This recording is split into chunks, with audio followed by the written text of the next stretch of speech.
le réalisateur de Icomété ce soir, Pascal Tagnati. Merci d'applaudir.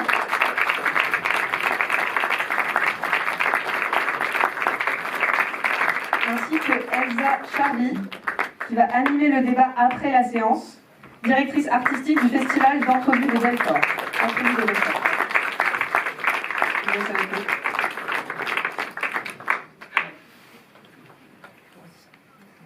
Bonsoir à tous et merci d'être là nombreux. Moi je suis très heureuse et très honorée d'animer ce moment d'échange avec Pascal et avec vous à l'issue de la projection et d'accompagner la sortie de ce film extraordinaire qui est Icomété.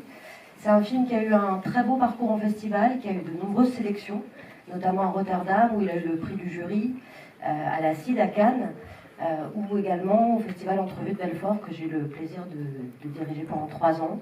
Et on avait d'ailleurs découvert ton film dans le cadre d'une aide à la post-production, voilà, en aidant un peu aussi à la finalisation de celui-ci. C'est vraiment un film qui témoigne, vous le verrez, d'une immense liberté de création et qui renouvelle en profondeur l'écriture cinématographique. C'est un objet rare, riche, incarné, sensible. Enfin voilà, j'espère que vous passerez une très très belle projection et on se retrouvera juste après pour en parler. Je le sais. Eh bien, je tiens déjà à vous remercier à toutes et à tous d'être ici présents pour cette avant-première. Et nous sommes très heureux en compagnie d'une partie de l'équipe du film. Martin Berthier, Hélène Olive, Delphine Léon, producteur, Amaury Arboun, chef son, Elisabeth Perrier, distributrice, en compagnie d'Anne-Louise Britagne aussi. Voilà, nous sommes très heureux d'être là et si vous le souhaitez, de discuter à l'issue de la projection en compagnie d'Elsa, c'est toujours un bonheur d'échanger, en tout cas. Voilà. Je vous souhaite une bonne soirée, une bonne projection. À tout à l'heure peut-être. Et au revoir. Pour commencer, le film, avec des partis pris de mise en scène très singuliers dont on va reparler, nous offre de partager par instant la vie d'une constellation de personnages et de séquence en séquence la communauté qu'ils forment et puis qui se dessine peu à peu dans ce moment très particulier de l'été. Est-ce que juste pour introduire cette discussion, est-ce que tu peux nous raconter le point de départ et quel était ton désir pour ce film et comment tu as procédé pour l'écriture? Alors, l'idée de base était très triviale, voire ludique. C'était déjà posé sur un papier, bien sûr, dans l'idée de le mettre en scène, des personnages, des personnalités, des voix, des mots, des phrases, des échanges qui m'habitent depuis que je suis tout petit. Hein. Je suis né, j'ai grandi, je vis en Corse. Voilà, il y avait déjà ce désir-là, en fait, voilà, de m'amuser, hein, très clairement déjà, après de m'amuser de tout ça et de ces phrases, de ces dialogues, de ces échanges, de ces figures. Voilà, ce sont des scènes, puis des situations, puis des instants, puis des relations, puis des blocs, et puis voilà, ça donne une espèce de grande fresque de discussion, voilà, ouais, on peut dire ça comme ça. Mais la grande question, c'était comment je peux mettre en scène tous ces gens-là qui sont surtout très très différents. Voilà, c'est pas des gens qui sont dans un même projet, enfin si, ils sont dans un même projet. Mais bon, c'est pas un projet comme on a l'habitude j'allais dire de voir, non, on voit beaucoup de choses, mais en tout cas, voilà, s'il est singulier, c'est pas tant déjà par une forme, c'est déjà parce qu'il y a tellement de gens qui se ressemblent pas et qui sont aussi au même endroit. Trouver l'endroit juste de mise en scène pour créer cette rencontre-là, en Corse, puisque ce sont que des personnages corses qui vivent en Corse, il y avait, voilà, ça, le village l'été. Voilà, les villages en Corse, comme même ailleurs, hein, sont désertés l'hiver et l'été c'est un moment de réunion, une parenthèse d'un mois et demi où toutes ces personnes qui sont tellement de différents milieux sociaux, différentes générations, différentes idéologies, ils se retrouvent le temps d'un mois et demi, ils ont plaisir à se retrouver parce qu'ils se connaissent depuis qu'ils sont nés pour la plupart, hein. Je dis toujours que c'est une grande table de Noël sur 1 mois et demi, quoi. Bien sûr qu'il dégage après d'autres problématiques qui sont liées au territoire, mais ce film, il parle de moi, avant tout, oui. Et c'est en sent une très grande complicité et un travail très approfondi avec les habitants de ce village de Tola, puisque c'est là que tu as décidé de tourner ce film. Qu'est-ce qui a présidé au choix de ce village en particulier? Quel temps vous avez passé avec l'équipe sur place? Et comment tu as travaillé avec les comédiens, sachant que la très grande majorité du casting, ce sont les habitants du village. Il y a quelques comédiens plus professionnels. Écoutez, en termes de repérage, de travail avec tout le monde, c'est en tout et pour tout. Bon, ça s'est fait sur 2 étés différents. Hein, ça s'est fait sur grosso modo 1 mois et demi, 1 mois de repérage, de répétition. Et le tournage vraiment factuel, c'est 6 semaines. Ensuite, pourquoi ce village? Parce que je cherchais un village avec un lac, pas pour le lac en lui-même, pas pour l'esthétisme, mais pour ce qu'il pouvait renvoyer en termes de lumière. Voilà, nous avons travaillé avec la lumière naturelle, et le lac aide beaucoup pour ça. Hein. Ça joue sur des petites choses, mais voilà, c'était vraiment c'était un peu instinctif en me disant voilà, ça va renvoyer quelque chose. Et bon, après, c'est pas qu'instinctif, c'est aussi c'est physique, c'est comme ça. Encore s'il y a 2 villages avec un lac, il y a Tola, donc le village dans lequel le film a été tourné, et Kalakuch. Et Tola, c'était le village que je connaissais le mieux, parce que pas loin de la région ajaxienne, et à la fois, j'y pêchais petit avec mon frère, mais je connaissais personne au village. Vaguement une personne qui est un peu, disons-le, ma bonne étoile, Michel Vitine, qui, dès que je lui ai présenté mon projet, il m'a invité à rencontrer tous les gens du village. Peu importe s'il y avait des familles qui étaient en tension, c'est dans tous les villages, c'est comme ça, hein, des familles en tension, peu importe, voilà, tout le monde a été curieux, tout le monde a mis de côté un peu les querelles de clocher et les égos. Après, c'est pas la guerre non plus, hein, dans ces villages-là, c'est quand même un village qui a un savoir-vivre, un vivre ensemble qui est assez remarquable. Et très rapidement, tout le monde m'a fait confiance, tout le monde a été curieux, tout le monde m'a aidé, m'a encouragé. Au bout de 2 semaines, on avait déjà trouvé la moitié, voire 3/4 hein, des lieux de tournage. Il s'est avéré que sur place, j'ai rencontré surtout les jeunes, mais je ne les ai pas pris parce qu'ils étaient du village, hein, qu'on soit d'accord. Je les ai pris parce que je les ai testés, je leur ai fait éprouver des situations de casting, de répétition. Et ils ont été excellents. Voilà. Donc j'ai eu de la chance. C'est une question qu'on se pose forcément en voyant le film, c'est la part d'écriture préalable et le travail qui peut advenir en situation de tournage, sur la question des dialogues, sur la question de l'écriture. Tu leur as soumis un texte, tu as travaillé avec eux pour échafauder ces dialogues. Comment ça s'est passé? Alors, on va être précis. Le ratio, c'est 80% de scénario de dialogue, 15% d'improvisation, 5% de documentaire. Voilà. Pour moi, c'est très clair. Moi, tout le monde a une image.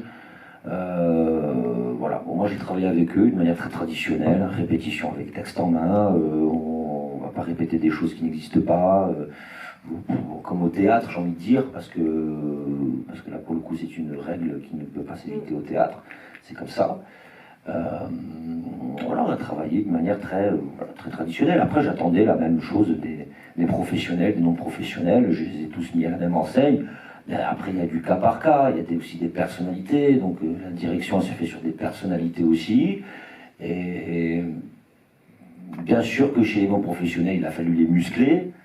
Ils n'ont pas l'habitude. Et chez les non-professionnels, il a fallu un peu les effeuiller aussi pour trouver... en tout cas, un semblant d'équilibre. C'est une sensation d'équilibre, hein, parce que ça, ce que vous voyez, c'est pas la vraie vie. Ça fait foi de rien. Hein, ça fait foi de mon délire. Hein, c'est pas. Voilà. Et peut-être sur un plan plus, je sais pas comment dire, peut-être plus économique, mais avec nos catégories habituelles de fiction, documentaire, plus ou moins pertinentes d'ailleurs. là, on est dans une sorte de, je sais pas, on pourrait appeler ça une sorte de fiction au milieu naturel. Enfin, C'est ça, voilà. Ouais. il y a une situation un peu particulière à la lisière comme ça. Et qu'est-ce qui t'intéressait dans cette configuration? Et j'imagine aussi dans l'économie de moyens que ça représente. Oui, c'est ça. Franchement, à vrai dire, moi, je sais pas que je m'enthousiasmais à filmer, même si c'est super. Hein, enfin, j'ai pris beaucoup de plaisir, tout le monde a pris du plaisir, on a tout joué le jeu, enfin, tout le monde a joué le jeu. Je sais pas que je m'enthousiasmais à filmer une vraie procession. C'est que c'est aussi, oui, c'est clairement des contraintes de réalisation économique. Hein. Si j'ai les moyens de mettre en scène une procession, je pense que j'ai les reins de mettre en scène une procession. Voilà. Moi, ce qui m'intéresse je prends l'exemple de la procession, parce qu'il y a d'autres exemples, hein, mais je prends l'exemple de la procession, parce que moi, ce qui m'intéresse dans la procession, c'est de voir le personnage de François Régis, qui est suivi de 10 mètres derrière par son cousin. En fait, moi, il n'y a que ça qui m'intéresse dans la procession. C'est pas forcément de voir la Vierge Marie, même si j'ai un grand respect pour les pratiques traditionnelles, religieuses, c'est pas... Mais oui, ça... Après, bien sûr que j'ai conscience que ça participe d'une certaine... pas dire de vérité, mais d'une certaine réalité. Mais je ne l'ai pas pris comme un cachet, je ne l'ai pas pris comme une plus-value. Moi, j'ai fait d'autres films avant, où on est autour d'un feu, il y a deux pelés autour d'un feu, c'était tout aussi réaliste, hein, et pourtant, ils sont derrière eux, il y a un mur de ronces. Voilà. Mais ça raconte aussi une histoire humaine. J'aime bien cette idée-là, que les Tolets ne soient pas pris pour ce qu'ils sont dans un champ, ils jouent une figuration naturelle. C'est aussi le témoignage d'un partage avec ces gens-là. Et c'est pas rien, ça. C'est rare, hein, ce qu'ils m'ont offert, et en plus, ils participent à ça. Donc, moi, c'est ma petite façon aussi de dire, voilà, eux, ils étaient là, et ils sont importants. Oui, on imagine que ça donne aussi une grande fluidité ou une capacité d'improvisation au tournage, d'être tout le temps en situation réelle avec les habitants et de pouvoir ajuster sans doute, peut-être avoir moins de contraintes en tout cas. C'est une production qui sont plus souples. Oui et non, bien sûr qu'en termes de mise en scène, enfin, après il faut tomber sur la bonne communauté, hein, parce que eux, ils ont joué le jeu. Il y a des communautés qui jouent pas le jeu et ils peuvent foirer un plan parce que juste ils se mettent devant la caméra. Bon, enfin, c'est petit, mais ça fait la différence. Et à la fois non, c'est difficile parce que bon, les acteurs ils jouent quand même sur un plateau qui leur est pas acquis. Hein. Quand tout est bloqué, c'est bon, il n'y a personne qui va, tout est sacré, tout est... Alors que là, pas du tout. Là, ils sont au vu de tout. Ouais, la vie continue et c'est pas... Enfin, moi, j'ai joué avec eux, hein, déjà. Donc, je me suis bien rendu compte, déjà, moi-même, que c'est pas facile, quoi, parce qu'il y a le jugement derrière. C'est normal, c'est humain, le jugement, hein. Positif ou négatif, il y a du jugement, quoi. Donc, il m'apprend, il faut tenir ça 6 semaines, hein, tous les jours. Hein. Donc, finalement, c'est bien, mais à la fois, c'est une épreuve pour les acteurs, aussi pour la technique, bien sûr. Mais je pense plus pour les acteurs. Parce que les grands techniciens, ils savent s'effacer. Vous voyez, c'est aussi leur talent. Un acteur, il s'efface pas. Hein. Il est au feu, quoi, il est au front, quoi. Et peut-être pour revenir un peu sur ces parties pris et cette écriture très particulière, avec ce système de plan-séquence, de fait, parce que c'est des séquences entières qui se déploient avec un plan unique, avec des plans amples, fixes, comme ça, grand ouvert sur la vie, sans que jamais notre regard soit d'une certaine manière dirigé, notre attention soit contrainte. Il n'y a pas vraiment de découpage, on est vraiment dans une position qui me semble très inédite pour le spectateur. On est quelque part entre le témoin, le spectateur. Qu'est-ce que tu as recherché avec ce rythme-là et cette grande ouverture du cadre? Qu'est-ce que ça voulait attraper? Beaucoup de choses, énormément de choses. Mais alors, est-ce que c'est inédit? Peut-être que c'est inédit aujourd'hui. Je pense qu'à une certaine époque, c'était pas si inédit que ça. Mais 3 choses fondamentales à échelle égale. Déjà essayer du mieux que je peux de positionner le regard du spectateur comme celui d'un passant qui s'arrête et qui regarde une situation dont il n'est pas du tout ni invité, si je puis dire, qui prend en cours, quoi, qui prend une communauté en cours, qui prend un groupe en cours. Il y avait ce point de vue-là que je recherchais. De l'autre côté du cadre, il y avait la volonté de laisser les pleins pouvoirs aux acteurs. Voilà, c'était quelque chose dont j'avais envie, très clairement. Pour que ce soit eux qui rythment les scènes, voilà, que ce soit ni un découpage et ni un mouvement de caméra. C'était très important pour moi. Voilà, c'est peut-être un peu comme ça. Il y en a un. Il y en a un, oui, il y en a un. Après, je ne dis pas que c'est un tour de force, hein, mais je dis juste que c'est une règle que je me suis imposée. Pourquoi? Pour la troisième raison, c'est que je voulais, en tout cas je souhaitais, qu'il y ait le moins de... En tout cas, aucun, je dirais, pas parasite, mais que rien n'entrave le regard et l'action. Pour créer ce que j'ai estimé moi à cet instant-là, peut-être que si un jour je refais un autre film, je verrai les choses différemment, mais en tout cas à cet instant-là, j'ai estimé que c'était ma façon à moi de créer le lien d'intimité le plus aigu, le plus proche, voilà, que rien n'entrave le regard du spectateur et le jeu des acteurs. Mais ça, après, voilà, pour le mettre en scène, il y a aussi toute... alors là, pour le coup, voilà, les effets sont maigres, mais en tout cas, il y a un dispositif, bien sûr qu'il y a un cadre choisi, il y a le son qui est extrêmement présent, qui apporte le hors-champ, où on ne se focalise pas sur une scène pour ce qu'elle est, on est aussi perturbé par d'autres choses. Donc ça demande aussi tout un écrin hein, pour inviter et à la fois les acteurs et à la fois le spectateur, et que moi je puisse aussi de surcroît jouer à la poupée avec tout ça, quoi. Donc voilà, c'est aussi un travail technique. Hein. Voilà. Au-delà de presque du cinéma, parce qu'à la limite on pourrait presque penser au début du cinéma et au jeu de lumière, enfin quelque chose d'extrêmement statique comme ça qui accueille la vie, d'ailleurs mise en scène, hein, chez les Frères Lumière aussi. Mais on pense forcément à d'autres formes d'art, on pense au théâtre en premier lieu, qui est une part importante de ta pratique, mais on pense aussi au tableau vivant, on va dire, ou à la photographie, dont il est beaucoup question dans le film, avec quelques phrases assez justement posées sur ce qui est en jeu là-dedans. Et cette histoire de cadre là dont tu parles résonne très particulièrement avec le tout dernier plan du film que je trouve très beau, où littéralement tu peaufines ton cadre, tu travailles cette fenêtre à travers laquelle tu regardes le monde. Il y a une forme d'autoportrait là, et peut-être pour reparler de ce geste qui est le tien de cinéma, et dans quelle mesure finalement ce film est aussi un autoportrait. Dans quelle mesure on sent qu'il y a quelque chose de très intime, t'en parles là par bribes, à travers ces différents personnages. Voilà, est-ce que cette dimension-là est importante? Oui, elle est très importante parce que quasiment tout m'appartient dans ce film. Après, pour autant, on s'en amuse, et les acteurs en prennent part, la liberté de tout ça. Hein. Attention, après, ils ont aussi leur part de créativité, de liberté, et j'en suis très attentif et aussi reconnaissant, bien évidemment. Mais bien sûr que c'est plein de parts de moi, enfin, pas forcément parce que c'est ce que je suis moi, mais c'est ce que je disais au tout début de la conversation, c'est que ça fait partie de ce qui résonne en moi vis-à-vis de ce territoire, pour le meilleur et pour le pire, mais tout en restant dans une zone d'expression où évoluent des personnages qui sont à ma hauteur. C'est-à-dire, moi je suis quelqu'un de banal et d'ordinaire, et ce sont des personnages ordinaires qui s'expriment, donc qui ont des préoccupations qui sont pour moi familières en fait. Voilà.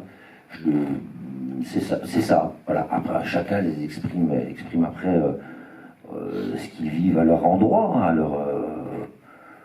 il y en a qui sont plus borderline que d'autres. Bon, voilà, mais c'est la vie. Bon. C'est encore une fois m'amuser de ça. Enfin, donc oui, c'est très très personnel. Et comme les précédents films, hein, alors je sais très bien, et personne ne les a vus, mais c'est pas grave, ils sont tout aussi importants que celui-ci. Et tout aussi réussis d'ailleurs. Pour moi, hein, je dis, bien sûr. Il y a quelque chose de très frappant aussi dans ce film, c'est la mise en scène de la parole.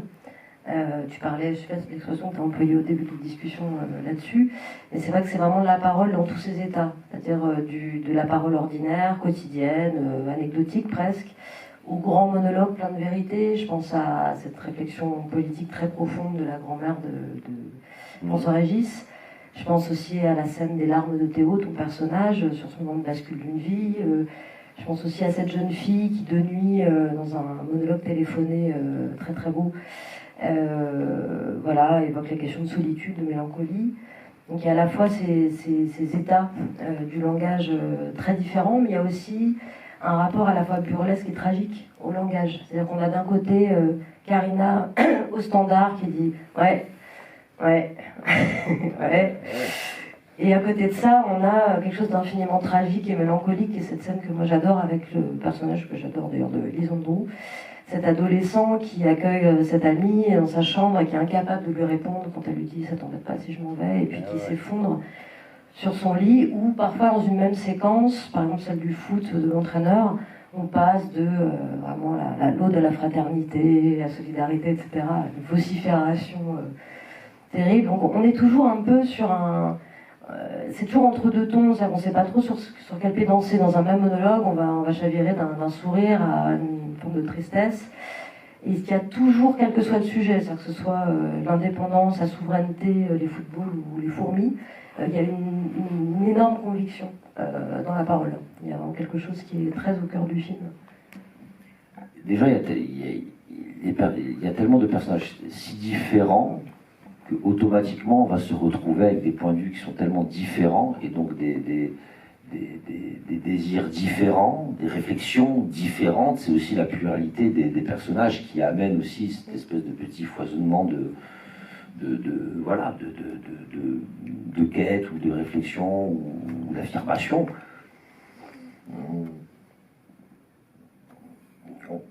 Ensuite, comment dire, non, mais c'est... Est-ce que c'est... Déjà, techniquement, le film, il est posé ainsi, déjà. C'est encore une fois, je reviens sur le dispositif. C'est un moment où les gens se retrouvent et discutent. Voilà. Il y a déjà cette volonté-là, quoi. C'est de se retrouver entre amis, famille, amis, ennemis, et puis échanger sur ce qui nous habite. Mais ça, c'est partout pareil ailleurs. Mais après, je traite d'un territoire que je connais mieux que les autres, mais... Il y a ça, voilà, ça c'est ce qui prédomine. Ensuite, l'affirmation des choses, encore une fois, elle est liée à ce que moi j'avais envie de faire passer. Le monologue aussi, c'est un exercice, c'est une façon pour moi de poser les choses sur un autre mode. Voilà, oui, c'est un film très existentiel. Et par-dessus tout, c'est aussi une règle que je me suis imposée, effectivement, dans l'écriture. Le drame. J'ai refusé le drame. On est tellement, en tout cas moi, et je pense qu'on est quelques-uns comme moi, à être habitués à un schéma de lecture, de film, où voilà, il se passe une chose, puis après il y a le drame, et puis après bon, tout est foutu, qu'est-ce qu'on va en faire de ce drame, et puis après il faut résoudre ce drame. Tant qu'il n'y a pas de drame, on peut encore discuter. Et j'aime bien cette idée-là, en fait. Donc on a encore moi, en tout cas, je prends du plaisir à laisser la place à d'autres choses, à d'autres idées, à d'autres points de vue, à d'autres contradictions. Et puis un drame arrive, mais le plus tard possible. Ça ne veut pas dire que je tourne autour du pot, hein, puisque, enfin, moi, en tout cas, j'estime avoir dit tout ce que j'avais besoin de dire. Mais ça, c'est aussi technique. Parce que, voilà, on revient toujours à la musique aussi, hein, est ainsi faite. Hein, on a l'habitude d'écouter des morceaux qui sont calibrés de telle façon, puis dès qu'on écoute quelque chose qui refuse le refrain, qu'est-ce qu'on en fait? Alors des fois c'est réussi, des fois c'est pas réussi, je sais pas si j'ai réussi, mais en tout cas ça me plaît.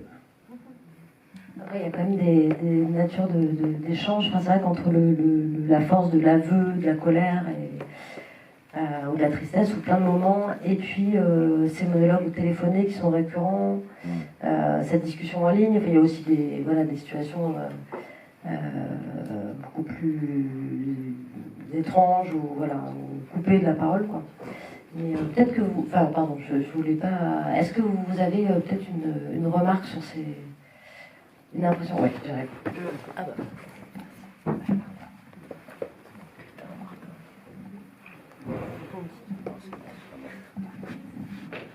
Bonsoir, comme il faut toujours quelqu'un pour se dévouer, voilà, donc je le fais, et je le fais avec grand plaisir. Je ne connais pas vos autres films, je ne vous connaissais pas comme réalisateur. J'ai beaucoup aimé, et mon impression, c'est une espèce de grand écart, j'ai envie de dire. D'un côté, oui, le village corse, une communauté, si vous voulez, mais j'ai envie de dire, il y a de la banalité très grande, et au sens pas du tout méprisant. Enfin, je veux dire, la banalité qui est la nôtre, tout simplement. J'ai vécu des choses dans des petits villages pendant le Morbihan, ou ailleurs, ou en Corse, où on avait coproduit, et vous dites des choses très profondes, je ne suis pas sûr que ce soit la discussion sur la souveraineté, c'est aussi des lieux communs, enfin, voilà.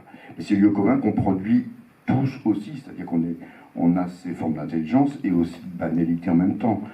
Après, je ne sais pas du tout un jugement pour minorer. C'est la banalité, le commun, et en même temps, justement, ces gens qui sont là, qui se touchent pas, qui se connectent, qui se connectent pas, c'est une communauté éclatée en morceaux. Ça, j'aime beaucoup. Vraiment, enfin, tout, évidemment. Et en même temps, la splendeur, parce que c'est splendide. Deux choses qui me viennent en tête, ou deux noms peut-être qui seront peut-être aux antipodes de ce que vous aimez comme cinéma, ou pas du tout, pas forcément. Il y a des moments où j'ai pensé à un film de Manuel de Oliveira qui s'appelle Val Abraham, qui se passe pas loin de la rivière de Porto, et où justement la couleur me fait penser à celle-ci. Il y a des splendeurs là, alors qui sont, on va dire, méditerranéennes ou pas, et qui jouent avec les pentes, avec la lumière. Il y a des moments où je pensais à ça. Et évidemment, si je vous dis Manuel d'Oliveira, c'est pas une petite chose. Et d'autre part, à d'autres moments, certains films d'Abbas Kiarostami aussi, dans la dimension aussi montagnarde du paysage, mais aussi la très grande attention au dialogue, aux petites choses. Et dans les deux, ce mélange, alors très très différemment de votre façon de filmer, peut-être, mais le cocasse, la possibilité du tragique, et le cocasse, et le quotidien, et le banal, et sans arrêt comme ça. Et je vais finir avec ça, en même temps, ce que je perçois comme singulier après avoir dit tout ça, c'est la très grande intensité, parce qu'il y a la très grande tension entre, effectivement, ces plans séquences qui sont très très beaux, effectivement, dans l'intérieur, la parole qui n'est pas interrompue, et en même temps des choses très coupées, très cut, comme on dirait, c'est-à-dire à un moment on interrompt, la scène, on ne voit pas la suite, etc., et hop, on est là, et on est là, et à d'autres moments, cette lenteur. Et je trouve que ça, cette tension entre ces moments extrêmement longs, continués, où on a le respect de la parole et de l'espace-temps qui se développe, et c'est intensissime, avec des choses très simples, et en même temps ces choses très rapides, etc., qui semblent... Voilà. Et ça, je pense n'avoir pas vu ça souvent, cette tension entre ces extrêmes-là, et du coup qui met d'autant plus en lumière la splendeur du film, des paysages, et l'intensité des petites choses du quotidien de ces personnages qui sont des figures, qui deviennent des figures extraordinaires, alors qu'effectivement elles sont la banalité. Voilà. Excusez-moi d'avoir été un peu long, mais merci pour ce film magnifique. Non mais merci, je suis là pour ça aussi, hein, et en plus c'est pour entendre des choses si positives, ça me touche beaucoup. Voilà, tout simplement. Bon, il n'y avait pas de questions, mais en tout cas j'ai entendu, et tout ce que je peux apporter à votre réflexion et ce que vous avez ressenti dans le film, c'est que le film il est au plus proche de ce que je suis en tant qu'homme, en tant qu'artiste.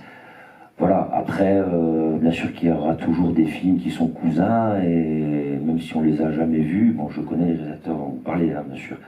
Mais bon, voilà, moi je me suis juste fié à mon intuition et à ce que je voulais mettre et entendre dans ce film-là.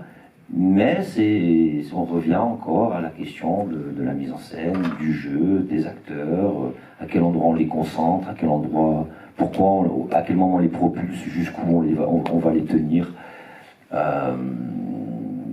Ça répond aussi un petit peu à ce que disait tout à l'heure. Ah ouais, oui, il y a du théâtre, mais en tout cas, s'il y a du théâtre, c'est plus à l'endroit de comment on tient une pression, en fait. C'est ça. On peut tenir, pour moi, on peut tenir une pression sur bon, ça c'est compliqué ce que je vais dire, mais sur une baguette de pain qu'on achète. Bon, je ferai jamais ça de ma vie, mais quand même, voilà. Et à la fois, on peut avoir une scène supra-dramatique où s'il n'y a pas de pression, il n'y a rien, en fait. On est juste dans un ressort de mise en scène, d'écriture, et c'est bien filmé, il y a tout ce qu'il faut. Bon, il y a du son et de la musique, voilà. Donc on essaye de faire tenir ça comme on peut, quoi. Mais ça, c'est dû aussi à ce qui se passe sur le tournage avec toute cette équipe. Hein. C'est pas dû uniquement à ce que j'ai pensé ou écrit. En tout cas, je vous remercie. Voilà, tout ce que je peux dire, j'ai été au plus proche de ce que je suis. Si vous avez d'autres réactions, en attendant, n'hésitez pas vraiment à... Parce que c'est un film quand même très particulier, je pense que ça déroute pas mal et ça ouvre plein de perspectives de notre position de spectateur. Il y a une chose qui me fait, par rapport à ce que vous venez de dire, je trouve qu'il y a quelque chose qui rejoint la question de la musicalité du film. Parce que vous parliez quand même de ces contrastes entre des longs moments, de la durée, et puis la sensation d'être coupé. Et c'est vrai qu'en le revoyant, on focalise sur ces grands moments de parole très frappants, des scènes qui s'installent, mais en fait, il y a beaucoup de plans, beaucoup plus discrets, beaucoup plus courts, qui sont sans parole, c'est ce qui les caractérise, et qui viennent très discrètement s'infiltrer dans le montage, comme ça, parfois pour étoffer un peu la rentrée dans une séquence, mais c'est peu importe, ça peut être ce garçon sur un tronc d'arbre, ça peut être... Et finalement, il y a des espèces de contretemps comme ça, il y a tout un rythme dans le film, il y a aussi l'usage du chant qui revient à 3 moments, il y a des ponctuations en fait, discrètes, qui donnent aussi une architecture très particulière. Et puis d'ailleurs cet intermède musical très puissant en plein milieu, qui arrive comme vraiment un intermède, quoi, une intermission. J'ai l'impression que voilà, on reprend son souffle et puis on repart dans une deuxième partie. Est-ce que tu peux peut-être parler aussi de ce travail sur cette construction au montage et puis de cette musicalité très importante qu'il y a dans ton film, peut-être du rapport au son d'ailleurs. Ah ouais, clairement. Alors, elle est déjà envisagée dès l'écriture, hein, cette variation d'intensité, voilà, très simplement en fait, une variation d'intensité, c'est pas tant les enjeux, parce que par exemple, vous voyez la discussion sur les clubs de foot, en soi l'enjeu il n'est pas, voilà, mais c'est une intensité. Bon après c'est quand même une scène qui raconte, de manière sous-jacente, c'est quoi la teneur de l'amitié entre Théo et Greg. Voilà, mais bon, bref. En tout cas, voilà, il y a la teneur de la scène, elle envoie toujours une intensité, une couleur. Bon, j'invente rien là, c'est l'art même de l'écriture et du montage, quoi. C'est pas pour attraper les gens, mais c'est juste comment on joue de ça. On sculpte ça, c'est une orchestration des choses. Ensuite, si la musique, vraiment en tant que musique, est présente, alors c'est quelle musique? Si c'est le chant, bah, j'ai été là aussi, je pense, fidèle à un certain concret. Voilà, donc voilà, nous on est un peuple de chanteurs, hein, c'est comme ça, hein, même si on ne sait pas chanter, on chante quand même. Les jeunes chantent ensemble, les gens chantent au comptoir, voilà, c'est comme ça, c'est comme ça depuis toujours. Ça chante des chansons qui ont été écrites dans les années 80, voire même à la main, tout qui a été écrit en 1940. On est comme ça, c'est un peuple de chanteurs, c'est comme ça. Ensuite, la musique, en tant que musique présente, bon, mais le bal, c'est juste inévitable. Hein. Si la musique est là, c'est parce que c'est le bal, hein. C'est pas pour d'autres raisons. Et quant à cette scène de pianiste, bah, ça me permettait déjà de mettre en image une personne qui est importante dans ma vie.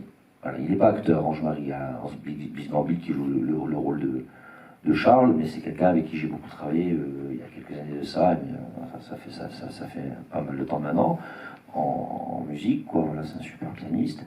Mais au-delà de ça, ça me permettait d'envoyer un peu de panache chez un personnage comme le sien, qui avait tout pour cocher toutes les cases du beauf insupportable, en fait, quoi, qui a réussi, il a tellement de blé qu'il ne sait même plus quoi en faire, mais sauf qu'il s'avère que c'est un génie du mal, en fait, parce qu'en fait, en vrai, ce mec, c'est un monstre, il est incroyable, quoi. Donc j'aimais bien aussi cette idée-là, quoi, de magnifique qui débarque comme ça, et puis on n'a même pas envie de le fréquenter, mais il n'empêche que le talent, il a assez comme ça, quoi. Donc voilà, il y a plein d'égards, voilà, après c'est du cas par cas, quoi. Si la musique est là, bien sûr qu'au final, c'est peut-être parce qu'elle m'habite plus que jamais, la musique, quoi. Mais j'ai toujours voulu que ça soit une musique que proposent les acteurs ou que la situation propose, voilà. C'est la musique de la vie et pas la musique, et je n'ai rien contre, d'ailleurs. La musique qui est rajoutée, des fois ça peut être très très beau, j'ai pleuré dans des scènes, voilà. Mais voilà, bon, je voulais rester pur vis-à-vis des situations, voilà. S'il n'y avait pas de bal, il n'y aurait pas de musique au bal, hein, puis on aurait fait un film avec moins de musique. Ce dont tu parles pour Charles, c'est aussi ce qui se passe pour Bastien, quoi, qui termine avec ce Lamentou, enfin, c'est comme ça qu'on dit, mais très très beau à la fin du film, et la façon dont tu épaissis aussi ces personnages, et où donc c'est bien plus compliqué que de premier abord. Oui, Bastien, c'est pas uniquement quelqu'un qui veut partir en Thaïlande pour ses projets, quoi. Bien sûr que c'est quelqu'un de très fragile, bien sûr que c'est quelqu'un qui est cramé, bien sûr que c'est un porte-flingue la vie, et on voit en tout cas, voilà, l'idée c'est quand même s'il revient avec des bonnes résolutions, on sait qu'il va s'emplâtrer à un moment ou à un autre, quoi. Mais en tout cas, je pars du principe où j'essaye de pas punir mes personnages, en fait. Il n'y a pas le méchant, le gentil, et voilà, il n'y en a pas un pour rattraper l'autre, hein. Après, il y en a qui c'est plus démonstratif, bien évidemment, j'en ai conscience, mais parce qu'ils sont plus démonstratifs. Et qui sait ce qu'il a derrière la tête, François Régis? Lui qui s'entend avec tout le monde. Oui, lui, il parle vraiment à tout le monde. Il parle à tout le monde, mais qu'est-ce qu'il a derrière la tête? C'est peut-être pas le genre idéal, hein. Voilà, mais après, bon, c'est vrai, si on se base sur ce qu'on a vu, je comprends, bien sûr. Mais c'est plus compliqué que ça, quoi. C'est plus compliqué que ça, quoi.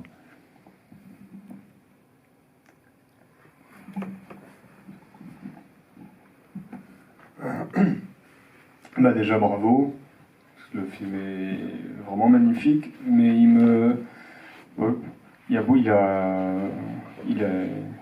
comme le dit Elsa, il suscite énormément il remue énormément de choses, il provoque beaucoup d'émotions et énormément de stimulation. Bah, pour parler d'une chose précise qui a déjà été évoquée un peu plus haut par Elsa et qui effectivement est assez frappante, et je le réalise par rapport à un élément important du film et un personnage important, le personnage de la jeune femme qui parle, qui a une relation par webcam interposée avec un des personnages principaux. C'est le rapport à l'image et le rapport en fait aux caméras et aux appareils de prise de vue, qui sont perçus par plusieurs personnages dans le film avec une sorte de méfiance, avec les personnages évoquent plusieurs fois l'arrivée des caméras, de plein de caméras de surveillance qui ont été apparemment installées dans le village. Ça par exemple une question que je me pose, enfin bon, ça va rejoindre les différents éléments. Cette phrase qui est très très frappante, que je m'attendais pas à entendre une phrase comme ça dans un film aujourd'hui, dans la discussion à propos de la photographie entre les personnages, et qui dit à un moment donné celui qui est en conflit à un moment donné ouvert avec le personnage de Charles, je crois, du coup, qui dit quand j'ai arrêté de prendre des photos quand j'ai réalisé qu'avec un cliché on pouvait rendre quelqu'un bête. Je me suis dit, cette phrase elle est frappante pour moi, et quand elle est prononcée dans le film, elle fait partie de ces points de rendez-vous qui pour moi j'ai l'impression éclairent énormément de choses, du geste en tout cas, de ton geste de réalisateur. Et puis enfin, ces séquences-là de dialogue par webcam, qui ne sont pas, justement, aujourd'hui, on aurait tendance à filmer à travers l'écran d'ordinateur. On verrait l'image de cette jeune femme avec la même frontalité, le même regard rivé droit vers la caméra, mais on verrait le support de l'ordinateur. Je pense par exemple à au dernier film de Jacques Audiard, qui pour moi a vraiment beaucoup de défauts, et notamment dans son rapport à la technologie qui n'est pas du tout clair, et où il y a toute une frange toute une partie du film où il y a une relation par webcam interposée comme ça. Et donc là j'avais la sensation que le choix, par exemple sur cette scène-là, de ne pas de montrer, de filmer ce personnage de la manière que tu filmes tous les autres, avec avec évidemment cette chose qu'il extrait un petit peu, qu'elle regarde frontalement dans la caméra et qu'elle s'adresse directement à quelqu'un. C'est la réalité de la situation, pour le coup, que vit le personnage, comme de tous les autres moments du film pour tous les autres personnages. Ça, pour moi, j'ai l'impression que ça raconte quelque chose de très fort sur le rapport à l'image, sur le rapport à l'image filmée. Et pour moi, ça fait partie des éléments qui racontent quelque chose de très fort de cette communauté de gens. Et de du regard que tu poses sur eux et de ce que t'inspire en tout cas cette communauté. Donc ça m'intéresserait beaucoup que tu parles de leur rapport à ça, si les caméras de surveillance c'est vraiment quelque chose qui les préoccupe, si c'est quelque chose de réel, si c'est quelque chose dont tu as parlé avec eux, si c'est quelque chose que tu as observé particulièrement, ou si c'est vraiment quelque chose qui a rencontré toi, ton point de vue sur l'image, sur la tranquillité qui est rompue parce qu'il y a plus de, il y a l'invasion justement de ces regards machiniques sur une communauté, quoi. Alors, j'essaie d'être précis. Il y a beaucoup de choses, mais voilà, j'essaie d'être précis. La question des caméras de surveillance dans ce village, voilà, c'est un choix de narration. Pour moi, les caméras de surveillance n'ont aucun impact sur la communauté, si ce n'est pour un personnage, François Régis. On revient à ce qu'on disait tout à l'heure. Qu'il parle à tout le monde, qu'il soit comme si, tu vois, qu'il soit bien à l'écoute de tout le monde et qu'il ne fasse pas de vagues. Oui, mais c'est le neveu du maire du village avec qui il partage 50-50 départ des casinos au Burkina. Bon, voilà, ça raconte quelque chose. Alors, bien sûr, c'est pas appuyé dans le film, on peut passer à côté, hein, j'en ai bien conscience. Mais ça fait partie des choses, ça fait partie de cette communauté, tu vois. Donc ça c'est important. Et la sœur, c'est elle qui le souligne. On remarquera bien que tout le long des films, tout le monde s'en fout des caméras de surveillance. Bon, pourquoi il y a des caméras de surveillance dans un village ? C'est peut-être que ce village aussi a un passif un peu sulfureux, c'est qu'il y a eu aussi des problèmes dans ce village liés à cette économie-là qui est liée à la Corse-Afrique. C'est ainsi. C'est délicat. Voilà. Le sujet de la Corse-Afrique est effleuré dans le film, hein, il n'est pas embrassé, bien sûr, quoi, mais ce sont pas des... En tout cas, ce sont des villages qui vivent, je dirais, plutôt bien, économiquement, qui se portent bien, qui ont quand même un vivre ensemble intéressant, mais bon, il y a quelque chose qui est présent. Voilà, c'est pas... Je ne peux pas parler de mafia, mais bon, en tout cas, il y a quelque chose, quoi. Voilà. Ça, c'est une chose. Donc, ensuite, ce qu'on peut interpréter, et c'est là où j'entends ce que tu dis, c'est quoi ce regard-là par rapport au film et tous les personnages qui font ce film-là? Là, j'ai fait confiance à la conséquence des informations. C'est-à-dire que ça, pour le coup, à aucun moment, quand j'ai tourné des autres scènes, je me suis posé la question des caméras de surveillance. Non, pas du tout, qui s'en fout des caméras de surveillance, tu vois. Je fais juste confiance en l'interprétation du spectateur, s'il le souligne, parce que en tout cas, moi je pars du principe que le spectateur, il a un œil qui est bionique, qui est super intelligent, et il interprète ce qu'il veut quand il veut. Voilà. Mais sauf moi, j'essaye d'être en phase avec mon concret. Je fais confiance aussi en ça, c'est ça que je veux te dire. Parce que si j'avais pensé en mode caméra de surveillance, je serais rentré dans un truc très conceptuel, si tu veux. Peut-être que j'aurais pu, hein, tu vois, mais je pense pas avoir le talent pour cela, tu vois. Donc je fais confiance en l'effet des choses. Quant au personnage de la cam girl, il y a un modus qui est respecté parce que ce sont des personnages qui regardent la caméra. Après, on peut penser le regard, donc c'est le seul personnage qui regarde. Je comprends hein, que tout ça interroge, mais en même temps, ça peut être un puissant fond, le truc, tu vois. Donc, moi, je suis juste parti du principe que c'est ce modus-là. Et pourquoi j'ai filmé vraiment plein cadre et pas l'écran? Parce que je voulais que ce soit un personnage du film. Si on voyait le bord le cadre de l'ordinateur, c'était plus un personnage du film. Ça serait devenu une fonction. Exactement. Un personnage qui serait assigné à sa fonction. Exactement. À sa fonction de scénario et à sa fonction de son métier, quoi. Exactement. Alors après, je peux comprendre qu'on puisse interpréter en se disant que c'est pas un personnage majeur du film. Mais pour moi, c'est une part de Bastien. Mais oui. C'est ça, sa voix est présente. Je peux comprendre que ça puisse interroger, et se dire, ah, c'est pas précis. Enfin, pour moi, c'est très précis, mais je peux comprendre. En tout cas, c'est un personnage voilà, qui évolue avec Bastien. C'est l'imaginaire, c'est le fantasme de Bastien. C'est ce personnage qui sort du village, parce qu'il sait très bien qu'il ne pourra jamais draguer une nana du village. S'il s'approche d'une nana au village, du village, il se fait, mais c'est même pas Greg qui se bat avec Théo, là. Hein. C'est que lui, on sait qu'il a des casseroles, c'est lui, il finit... Voilà, c'est ce qu'on peut comprendre, parce que c'est quelqu'un qui a un passé très lourd, Bastien.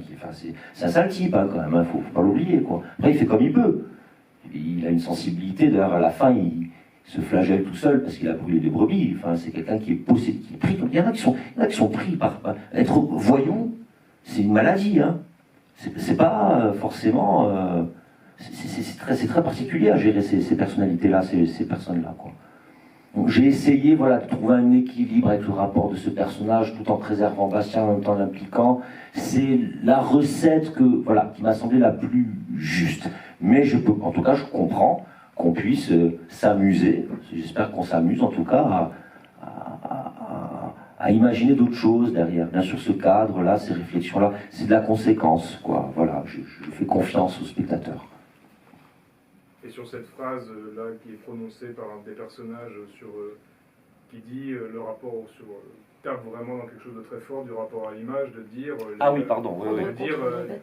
De dire c'est une que j'arrête de prendre des photos puisque le jour où je réalise que qu'un cliché peut rendre quelqu'un bête. Cette phrase, d'où elle t'est venue, qu'est-ce que c'est? Enfin, peut-être que c'est quelque chose que tu peux pas. C'est une façon pour moi aussi de me positionner. Oui. Ça ne veut pas dire que je néglige la photo, absolument pas. Tu vois, c'est que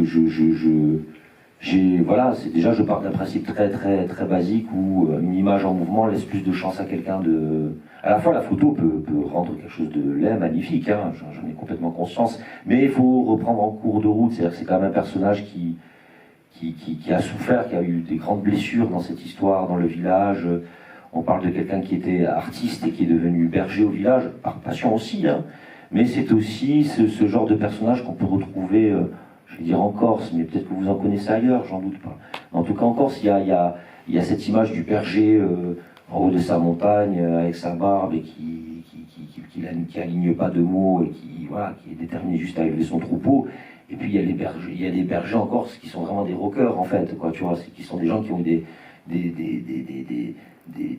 de rockers, il le dit d'ailleurs, c'est des photos d'anthologie, c'est des dossiers, la période du Crazy Horse, donc quand même il évoque aussi un passé, quoi. Donc ça me permet déjà, basiquement, de raconter que il y a des bergers aujourd'hui en Corse qui étaient, pourquoi pas, acteurs avant, qui étaient photographes. Mais sur la photo, elle devient encore plus forte ici, parce qu'il parle des photographies de la femme qu'il a perdue, de son amour, de l'amour de sa vie. Il y a cette amertume-là qui prédomine, parce qu'il se contredit à la seconde en disant que c'est des dossiers d'anthologie. Tu vois ce que je veux dire? Donc, voilà, et là encore, je fais confiance, tu vois ce que je veux te dire. Voilà. J'ai essayé de répondre assez brièvement, mais voilà. J'espère avoir été suffisamment clair. Il y a un truc hyper beau, ce personnage est très beau par ailleurs, mais dans cette phrase aussi que je trouve hyper forte, il y a quelque chose de très mélancolique, quoi, qui est comment rendre compte. Il y a un truc que le film cherche à faire aussi dans son ensemble, et qui est un peu interrogé par cette phrase aussi, quoi. Il y a Il y a quelque chose d'hyper mélancolique aussi dans le film qui se glisse par certains personnages en particulier, mais je trouve que cette phrase aussi, elle est très, très frappante. Est-ce que vous avez d'autres réactions?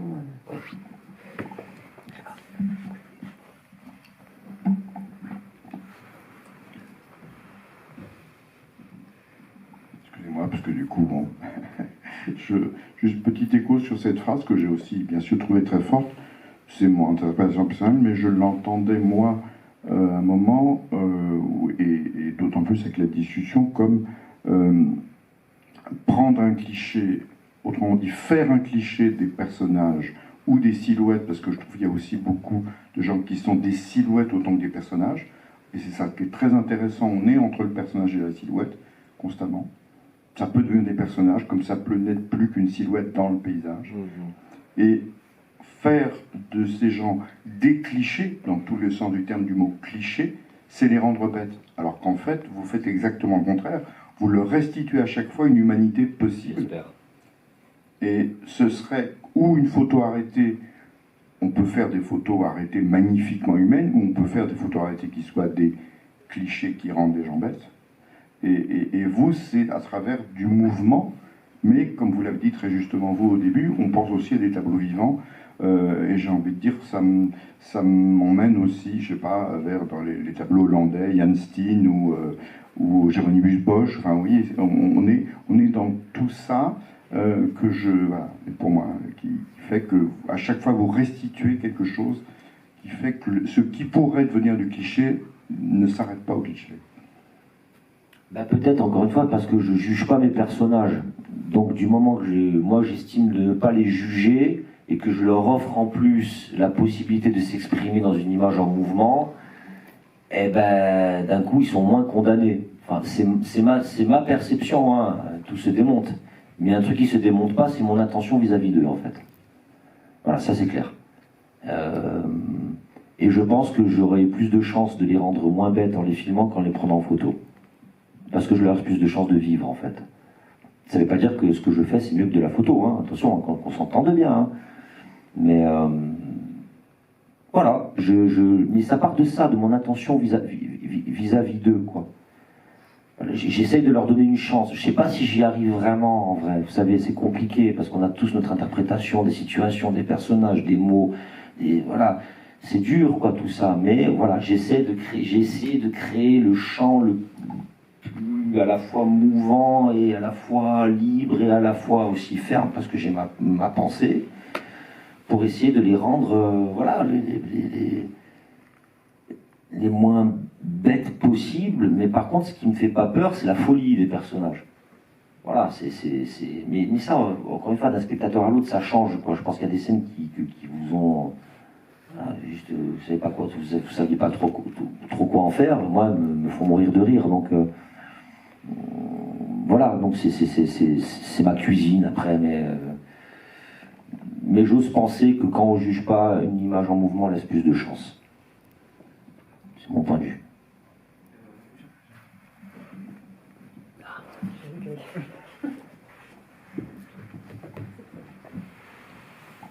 Bonsoir. Bravo pour votre premier long métrage, même si on ne fait pas la différence entre court métrage et long métrage. Après, mais j'ai une question qui concerne un peu le choix de faire un portrait de ce village situé en plein Corse, en plein été. Et je voulais savoir aussi, est-ce qu'il y a une possibilité de faire un film en dehors de la saison estivale?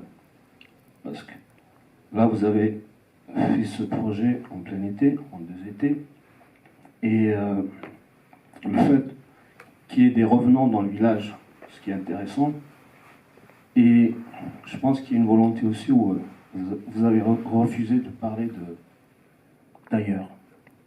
C'est-à-dire, et les habitants, ils ne parlent pas, voilà, qu'est-ce qui s'est passé, qu'est-ce qui s'est passé l'année passée, voilà, est-ce qu'on reste encore quelques semaines, ou bien tu pars quand? Et quand Théo, pardon, je suis un peu Je vous en prie, prenez votre temps. Quand Théo parlait avec sa petite sœur, c'est comme si voilà, il refusait, il n'acceptait pas qu'elle part. Rien. Voilà. Et est-ce que, en tant que voilà, Corse, vous vivez en Corse, vous voyez que il y a des villes, des villages qui sont menacés un petit peu que ces villages soient désertés par les habitants, qui est un phénomène aussi. Un phénomène, je dirais, démographique aussi, c'est-à-dire des villages qui se désertent, qui se vident, qui partent ailleurs. Est-ce que vous ressentez ça en faisant ce film? Merci. Bah, mais c'est moi qui vous remercie. Oui, enfin, c'est même pas que je le ressens, c'est que je le constate. Et nous le constatons tous, hein. De toute façon, c'est ainsi. Alors, est-ce que j'en suis ravi? Non. Est-ce que ça me révolte pour autant? Je vais être très franc avec vous, non, parce que je vis dans mon époque et voilà, j'ai connu ça depuis tout petit, hein. C'est quelque chose. Les terres de Corse ont été quittées, le littoral, c'est aujourd'hui que les gens vivent sur le littoral ou ailleurs en Corse. Mais c'est vrai qu'il y a quelque chose qui est, en tout cas pour moi, émouvant, c'est redonner vie à... Bon, même si le paysage n'a pas besoin de l'humain pour vivre, hein. Demain on disparaît tous, ce paysage il sera encore là, j'espère. Mais en tout cas, c'est comment on redonne d'autres sons, voilà, une vie, quelque chose qui grouille au milieu de tout ça. Moi, je trouve ça émouvant, au-delà des histoires personnelles. En tout cas, il y a déjà ça. Parce que c'est pas des gens qui viennent en vacances et qui ont payé leur billet d'avion ou qui ont payé leur Airbnb qui sont là-bas. Ce sont des gens qui sont chez eux et qui perpétuent aussi une tradition et qui continue à faire vivre l'histoire du village. Alors aujourd'hui, il y a des villages qui sont complètement déserts, ad vitam aeternam, c'est fini, ils sont morts, hein, des villages. Hein. Puis il y a des villages qui perdurent, des fois parce que c'est grâce à une activité économique qui permet cela. Il y a des villages en Corse où l'été, c'est la mort, hein. C'est comme ça, hein, et je comprends que les gens ne veulent pas rester plus longtemps que 4 jours, parce que... Après, c'est le point de vue aussi des personnages dans le film. Hein. On voit le personnage d'Elisabeth, la sœur de François-Régis, qui a d'ailleurs ce constat-là, amer du village, qui dit très clairement, moi j'ai rien à faire ici, on se fait chier. Enfin même Karina le dit à la fin, mais elle c'est pour d'autres raisons. C'est qu'elle est carrément à l'année au village, et qu'elle se passe quand même 10 mois toute seule à la mairie. C'est pour ça qu'elle dit ouais, parce qu'à un moment, il n'y a que ouais, à dire, mais oui, c'est dramatique. Bien sûr que c'est dramatique. Mais pour autant, c'est un cliché de l'instant, voilà, mais qui n'est pas fatal. Hein. Je pense que les choses... de toute façon, les mouvements de migration dans l'Occident se retrouvent dans tous les territoires. Hein. Ce qui se passe dans les provinces en France se retrouveront aussi en Corse, et les villages vont être réinvestis, j'en suis convaincu. Mais en tout cas, on réinvente quelque chose, on reprend une scène, c'est comme on monte sur une scène de théâtre qui est vide, et d'un coup on la remplit, on fait notre comédie humaine et on s'en va. Bien sûr qu'il y a de ça, et ça a un poids dans ce qui porte aussi les personnages. Il y en a qui voient inéluctablement la fin de l'été arriver. On a tous été nostalgiques de la fin de l'été. Bon, moi perso pas trop, parce que moi l'été c'est pas trop ma saison, mais je peux comprendre, voilà, je comprends ce truc un peu inéluctable qui arrive comme ça, et puis il faut se dire les choses, et puis il faut régler les choses, et que ce soit dans la douceur ou dans la violence, mais c'est la comédie humaine, dans cette bulle-là, avec de surcroît, bien évidemment, des gens qui se connaissent très bien. Ce ne sont pas des amours qui se rencontrent au mois de juillet, qui se quittent fin juillet. Là, il y a toute une tradition qui suit derrière, et comment ils arrivent à vivre avec ça, moi, personnellement, je trouve ça assez incroyable. Voilà, ça pourrait être plus la boucherie que ça, en fait, au final, quoi. Il y a quand même une certaine tenue, quand même. On peut dire beaucoup de choses négatives sur la Corse, vous savez. Même si ce film, pour moi, ne parle pas de la Corse, encore une fois, il parle de moi. Mais quand même, il y a une qualité de vie, quand même, voilà, elle est critiquable, hein, on est d'accord, hein, on peut trouver ça un peu renfermé, machin, je comprends très bien. Mais bon, en tout cas, tous les étés, ils s'amusent entre eux à refaire cette comédie et à ne pas dire ce qu'il ne faut pas dire, parce qu'il ne faut pas dire ce qu'il ne faut pas dire, hein.